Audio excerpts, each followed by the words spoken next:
Sarah Brady of Arran Farm here with Eszter Csillag just after the 2023 Western States 100, and you placed third. How are you feeling? I'm very happy. Yeah, I'm feeling good. Good. Did you get any sleep? No, not 1 minute.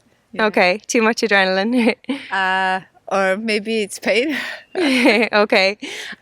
So we last interviewed you after UTMB last year, where you placed fifth, and you went on to have a fantastic run in the Trail World Champs as well. How was that? That was good. That I finished fourth. Many people ask me how did that feel, because it's like just after the podium, but because I had to fight for my fourth place, I was really happy with that. And yeah, it was a good race. Brilliant. That was a great result. And then Western States. So you got in from a golden ticket at UTMB. Was that a surprise byproduct of UTMB, or was it something that you were thinking of trying to qualify for this race? I was thinking of Western States, but I thought I will have a few years to get in. So I have a few years to get like faster. I didn't plan for this year at all. So it was a kind of surprise. Yeah. But knowing how difficult to get into the race, I couldn't refuse. So the only thing which was good and played for me is that I had enough time to plan. So my whole first 6 months was built up with the idea that I need to do I want to do well at Western States. Okay. And how did you prepare? Like, did you come over to the US for a time to train? So I did a team race, Oxfam Trail Walker in Hong Kong in February, which was 100 kilometer, but that's a kind of a fast race. That was a good first step as a preparation. And after that, from March, I did like almost 2 months of marathon training. I did Rotterdam Marathon in mid-April, which was which went really well.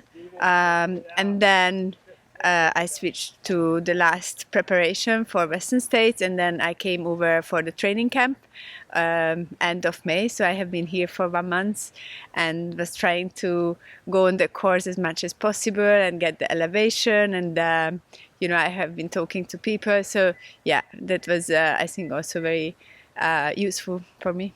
Okay, very good. And then just in terms of how the day went, so you seem to have a style where you don't go out hard, you play it quite safe, you hang back, and then when no one suspects, you just appear near the front of the race. So you did that again. So I think you were 12th at Forest Hill. Can you talk about just the early stages of the race? Yeah, I mean, it's 100 miles. So for me, it's like the race doesn't really start at the beginning. And I prefer like to play safe in order not to blow up, because I want to finish the race. That's my first priority. And so and at the beginning we were running in together. It was not easy to follow the marks on the snow, so it was also good to like share eyes. So we were running together, Till Robinson Fred with Lea Yingling and also Jenny Quilty, which was great. And then after, like, we separated and I started to run alone. And and then I think from Davistom I started to have the woman field in front of me, and then from there, like, it was like so many strong women all together, and it was like hard to run alone from that point onwards, because we were all just so close to each other. And do you think that like, it was a really, really fast year for the women's race? So do you think the fact that there was so many of you so close kind of propelled you all to get the best out of yourselves? For sure, we pushed each other, I think. The snow was kind of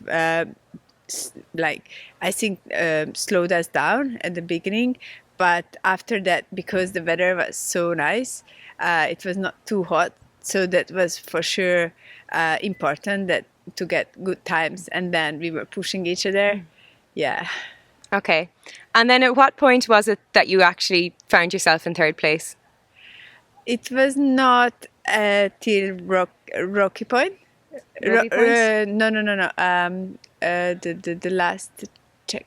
No, the one before. Oh, Pointed Rocks? Pointed Rocks, sorry. Okay. Yeah. So Pointed Rocks, you have an uphill to Pointed Rocks, and there I was able to get a lead from Katie Asmuth. We were running together from Rocky Chocky, and she was better on downhill, I was better on uphill, and luckily there is an uphill, which was like good to get the lead. And then from there, I had the last 10 kilometer when I just had to push to make sure that she's not arriving and coming back. But with her, we really shared a good time. So, yeah. Okay. And when you find yourself in podium position, does the race become more stressful then because you feel you need to stay in podium position? In what sense? Sorry. Did you feel under pressure then once you were third that like I have to stay in third? Well, I wanted to get into the podium. Yeah. So it was, but I had to fight for it. We were really running fast, so it's like it was on the red line. It's just that I had to fight for the third position, and then I had to keep that. So even at the last uphill after Robbie Point, like I had to run up, and with my pacer, Helen Milo, she was amazing, and she was pushing me. So that was, I think, important. Okay, fantastic. And then now that this is done, have you any idea of what's next? Have you anything for this season, or also do you think you'll come back next year? I haven't thought about that. I signed up for OCC, so if I am recovering well, I should do OCC. Yeah, brilliant. It's a good excuse to do the shorter race. It looks like a good one. Yeah. Well, thanks so much. Enjoy your recovery and your hard-earned downtime. Thank you so much.